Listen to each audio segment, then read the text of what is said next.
আন্তঃৰাষ্ট্ৰীয় প্ৰেক্ষাগৃহ মাধৱদেৱ তাত আমাৰ এখন নাটক মঞ্চস্থ কৰা হ'ল। নাট্যকাৰ মৃন্ময় ভূঞা, পৰিচালক আমি নিজে উৎপল বৰা।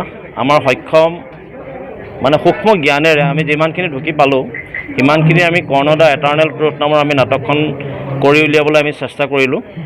আৰু এইখিনি কৰিবলৈ যাওঁতে আমাৰ হয়তো কোনোবা জেগাত আমাৰ বহাটোটা অলপ হৈছে, আৰু সেইটো আমাৰ কাম্য যাতে আমি সকলোৰে পৰা আমি সেইটো পাওঁ, আমাৰ দৰ্শকৰ পৰা ক'ত ভুল হৈছে ক'ত ভাল হৈছে আমি আগুৱাই লৈ যাবৰ কাৰণে, আৰু উঠি অহা প্ৰজন্মক যাতে আচলতে আমি নাটকৰ থ্ৰুৱেদি আমি এটা মেছেজ দিব পাৰোঁ, পৰিৱেশ পৰিস্থিতিৰ বিষয়ে যাতে আমি এটা মেছেজ দিব পাৰোঁ, সেইটো কাৰণে আচলতে নাটকৰ আমাৰ চৰ্চা চলি আছে। আমাৰ নাটকৰ যাত্ৰা আজি প্ৰায় 18 বছৰ হৈছে, আৰু এই নাটকৰ যাত্ৰাৰ দ্বাৰাই আমি সমাজখনক এটা মেছেজ দিব বিচাৰোঁ যে কেনেধৰণে এখন সমাজ আমাৰ গঢ়ি তোলা হয়, বা এখন সমাজত আমি কেনেধৰণে জীয়াই থাকিব লাগে। নাটক এই কৰ্ণ দ্য এটাৰ্নেল ট্ৰুথৰ আচল অৰ্থটো এনেকুৱা ধৰণৰ, আমি যেনেকৈ আমাৰ জীৱনকালত আমি খালী হাতেৰে আহোঁ আৰু খালী হাতেৰে গুচি যাওঁ।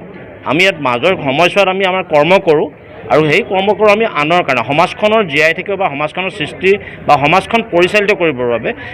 সেইটোকে আলম লৈ আচলতে আজিৰ নাটকখন কৰ্ণ দ্য এটাৰ্নেল ট্ৰুথ কৰা হৈছিলে। আৰু আপোনালোকৰ ভাল বেয়া সকলো আমাৰ কাম্য, আপোনালোকে আমাক জনাব।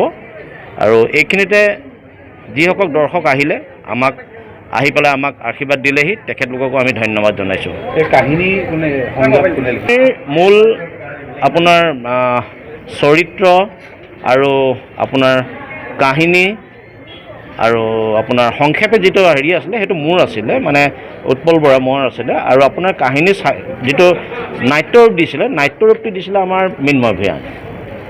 মূল কাহিনী মোৰ আছিলে। আপোনালোকৰ ৰংগী আমাৰ প্ৰায় 18 বছৰ হৈ গ'ল। আমি 12 বছৰমান আমি ফিক্স এটা ধৰি লৈছিলোঁ। আপোনাৰ 12 বছৰ শিশুসকলক আমি প্ৰথমতে ভাওনা শিকাইছিলোঁ, গুৰুজনৰ সৃষ্টি ভাওনা শিকাইছিলোঁ। আৰু 12 বছৰ আমি কণ্টিনিউৱাছলি শিশুসকলক শিকালোঁ। তাৰপাছত এতিয়া আমি লাহে লাহে ডাঙৰ অনুষ্ঠানবিলাক কৰি আছোঁ, নাটক কৰি আছোঁ। আৰু নাটকৰ বিভিন্ন মঞ্চত আমি কৰিবলৈ গৈছোঁ, বাহিৰতো গৈছোঁ, ইয়াতো কৰিছোঁ, অসমৰ বিভিন্ন জেগাত। তো এনেকৈ ধৰণেই আমি নাটকবিলাক চলাই গৈ আছোঁ।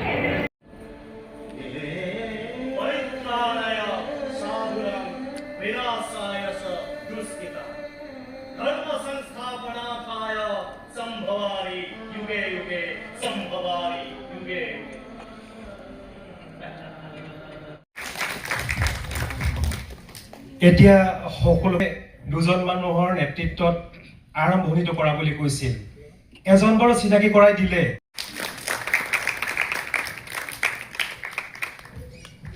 মতামত আমি পাওঁ, আমি ভাল পাওঁ, আমি ভৱিষ্যত পৰিকল্পনাৰ কাৰণে। যদি কোনোবাই স্বইচ্ছাকৃতভাৱে আহি পেলাই আমাক দুআষাৰ ক'ব বিচাৰে,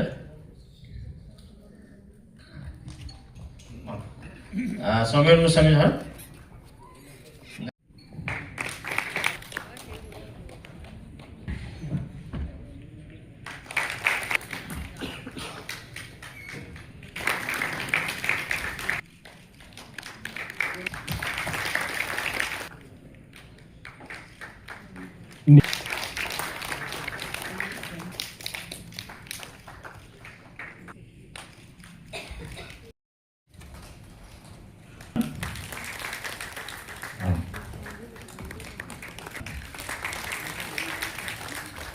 মই মাইকটো জনাই যাম সেই বীৰগৰাকীৰ জন্ম ৰহস্য।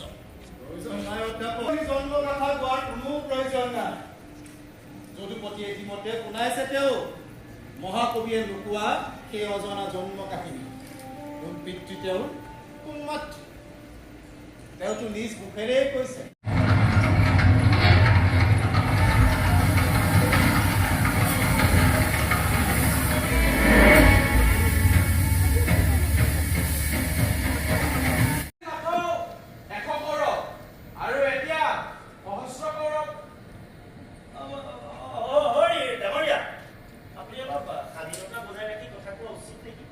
কিয়নো আমি এটা জটিল বিষয়ৰ গৱেষণাত ব্যস্ত। ইয়াত সন্মুখত নিমন্ত্ৰিত বিদ্যুৎ সমাজ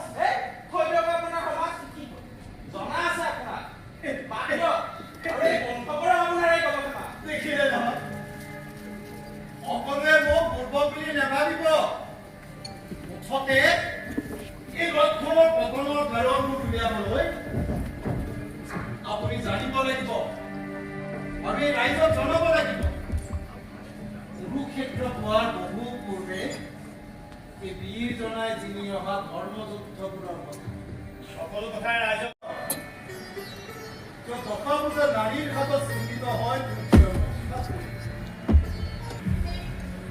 কিদৰে ক'ব পাৰে আপুনি এই কথা কওক মোৰ কথা নহয় মহৰ্ষি কবি ঋষিবৰৰ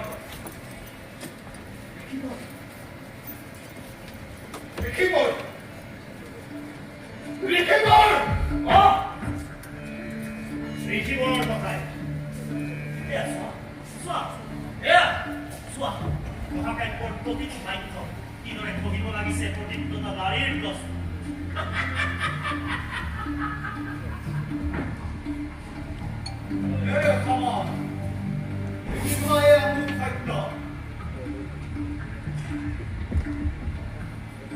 জীৱনত এনে কোনো কাম এই প্ৰশ্নৰ উত্তৰে দিম সময়